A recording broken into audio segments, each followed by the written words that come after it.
जय श्री कृष्ण। सन 1850 अर्थात औद्योगिकरण के बाद से इस पृथ्वी का तापमान 2.5 डिग्री बढ़ चुका है और कहते हैं कि 2 डिग्री भी अगर तापमान में परिवर्तन आता है तो मनुष्य की मृत्यु हो सकती है। जलवायु के प्रति हमें संवेदनशील होना होगा। अधिक से अधिक पेड़ पौधे लगाने होंगे, वायु प्रदूषण को कम करना होगा, जिससे पृथ्वी का तापमान संतुलित हो सके और हम इस पृथ्वी पर आराम से जी सकें। इसी बीच वर्षा ऋतु चल रही है। उसके बारे में हमारे शास्त्रों में क्या क्या वर्णन है, उसके बारे में कहा गया है कि वाल्मीकि रामायण के किष्किंधा कांड का 28वां जो सर्ग है पूरी तरह से वर्षा ऋतु के वर्णन पर आधारित है। वर्षा ऋतु के वर्णन से भीगा हुआ है। इसका वर्णन सीता वियोग में डूबे राम स्वयं कर रहे हैं। बालिका वध और सुग्रीव का राज्याभिषेक हो चुका है। राम लक्ष्मण माल्यवंत पर्वत पर निवास कर रहे हैं। कुल 66 श्लोकों में राम लक्ष्मण से केवल वर्षा ऋतु के बारे में ही चर्चा करते हैं। अर्थात वर्षा ऋतु कितनी महत्वपूर्ण है वह रामायण में भी प्रदर्शित होता है। सुनो, राम कहते हैं लक्ष्मण से, सुनो वे क्या कहते हैं, हे सुमित्रा नंदन, नीले रंग के सहारे चपकने वाली है बिजली मुझे तड़पती हुई सीता जैसी लगती है। मंद मंद हवा ऐसी लगती है मानो किसी के आंसुओं से भीगी सांस हो। बादलों की गड़गड़ाहट से मृदंग की ध्वनि सुनाई देती है। वर्षा की धारा मानो स्वर्गीय अप्सराओं की मणियों के टूटने जैसी लगती है।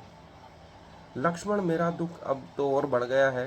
दिन बिताना कठिन हो गया। इधर वर्षा है कि रुकने का नाम नहीं लेती। वर्षा में राम भी व्यतीत हो गए, वहीं दूसरी ओर हमें सूखे के सूखे। यदि उस समय सीता राम के साथ होती तो भी श्री राम पीड़ित होते, पर वह पीड़ा वियोग की नहीं प्रेम की होती। ऐसा वर्णन वाल्मीकि जी रामायण में करते हैं। वर्षा के कई सुंदर वर्णन हमको विभिन्न काव्यों में मिलते हैं। कालिदास ने वर्षा ऋतु का बहुत ही सुंदर वर्णन किया है। परंतु वर्तमान में चिंता की बात यह है कि आईपीसीसी के अनुसार हम 2045 से 2050 तक 2 डिग्री की ग्लोबल वार्मिंग क्रॉस कर जाएंगे 20 से 25 सालों में ही। इसलिए इस प्रकृति को बचाने के लिए, इस वर्षा ऋतु के सुंदर वर्णन को बचाने के लिए हमें अभी से प्रयास करने होंगे। जलवायु परिवर्तन के बारे में विचार करना होगा।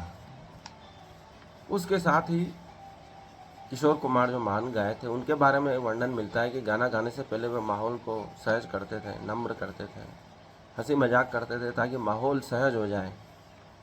यही प्रत्येक कार्य पर लागू होती है कि हम माहौल को सहज बनाएं ताकि हमारे आसपास के लोग सहज रूप से कार्य कर सकें। माहौल को हल्का रखें, तनावपूर्ण माहौल का निर्माण न करें। ऐसे माहौल का निर्माण करें जिससे मैं सब सहज होकर कार्य कर सके, वे परेशान न हो, आपकी उपस्थिति अनुपस्थिति में बदल जाए। ऐसे उपस्थित होकर कार्य करने। कृष्ण ने अर्जुन के लिए सहज वातावरण का निर्माण किया उस महाभारत के युद्ध क्षेत्र में भी, जिसे वह युद्ध कर पाया और विजय को प्राप्त हुआ, क्योंकि वह अपने परिजनों को देखकर असहज हो गया था। इसलिए कहा गया, धैर्य रखें, कभी कभी तूफान भी वहां पहुंचा देता है जहां आप जाना चाहते हैं। इसलिए कृष्ण गीता के 18 अध्याय के माध्यम से अर्जुन के दिमाग को सहज करते हैं, युद्ध के लिए तैयार करते हैं। लेकिन आज समस्त देश एक प्रणाली का उपयोग कर रहे हैं जिसमें फ़ायदा बिल्कुल नहीं है। सब उधार लेकर काम चला रहे हैं। हमें जैन लोगों से, व्यापारियों से, जो भारतीय व्यापारी हैं उनसे सीखना चाहिए कि वह कभी भी नुकसान में नहीं रहें। जैन धर्म में अपरिग्रह, सत्य बोलने पर बल दिया गया है। इस प्रकार के सिद्धांतों का निर्माण किया गया है कि हम कम आवश्यकता में अधिक उपार्जन करें, सादा जीवन, उच्च विचार रखें और देश को उन्नति की ओर ले जाएं।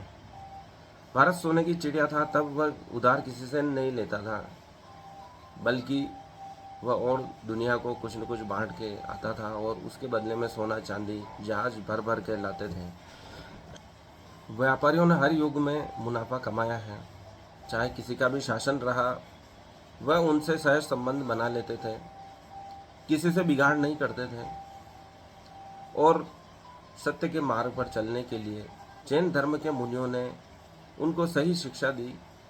वे स्वयं अपरिग्रह में रहकर कम आवश्यकता में अधिक ज्ञान देकर उन्होंने समाज का कल्याण किया। हिंदू धर्म में या सनातन धर्म में भी त्याग की महिमा बताई गई है। कम आवश्यकता पर बल दिया गया। युधिष्ठिर भी पांडवों से कहते हैं प्रकृति से उतना ही लेना चाहिए जितनी हमारी आवश्यकता हो। इस प्रकार की बातों से ही देश उन्नति करता है।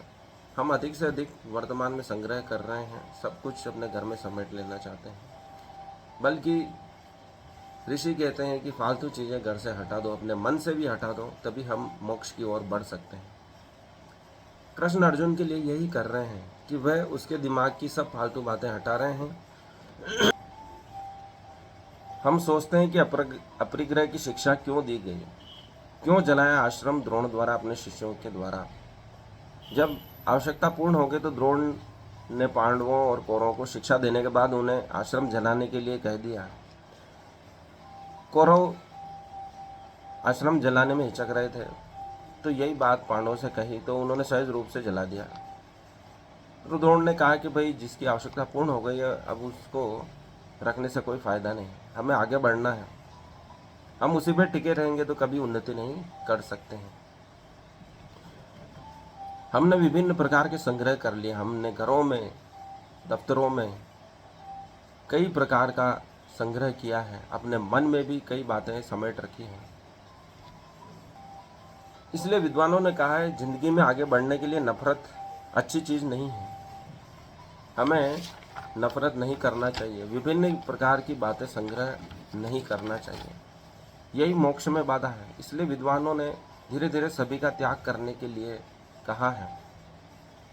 जैन धर्म में अणुव्रत की महिमा है, वह यही है कि हम एक छोटा सा व्रत लें, छोटी छोटी चीज़ों को त्यागते जाएं, और जब हमारी उम्र पूरी हो तब तक हम इस पूरे संसार को त्याग करने के लिए तैयार हो जाएं, तभी हमें मोक्ष मिलेगा। मरने के बाद भी आत्माएं भटकती है क्योंकि उन्होंने संग्रह की प्रवृत्ति को नहीं छोड़ा था। जिन चीज़ें उन्होंने जीवित रहते संग्रह की थी उन्हीं की ओर वह लौटती हैं कि कहीं वह लुट न जाए, गायब न हो जाए, अभी भी मेरे नियंत्रण में रहे। इसलिए सनातन धर्म में शरीर को भी जलाने का विधान है ताकि वह शरीर से भी मोह आत्मा का समाप्त हो जाए। जब कुछ बचेगा ही नहीं तो फिर उसे आगे की यात्रा सूझेगी, वह आगे बढ़ेगा। इसलिए विभिन्न धर्मों ने सभी चीज़ों के त्याग की महिमा पर इतना बल दिया गया है। इसलिए परमात्मा इतना विराट है, उसकी करुणा अनंत है।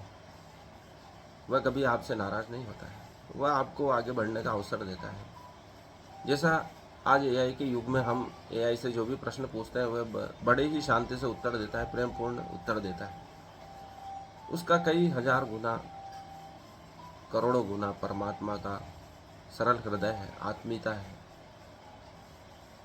इसलिए जब अर्जुन को विराट रूप का दर्शन होता है तो उसे लगता है कि करोड़ों सूर्य एक साथ चमक रहे हैं। उनकी चकाचौंध में वह उनको बराबर देख भी नहीं पा रहा है।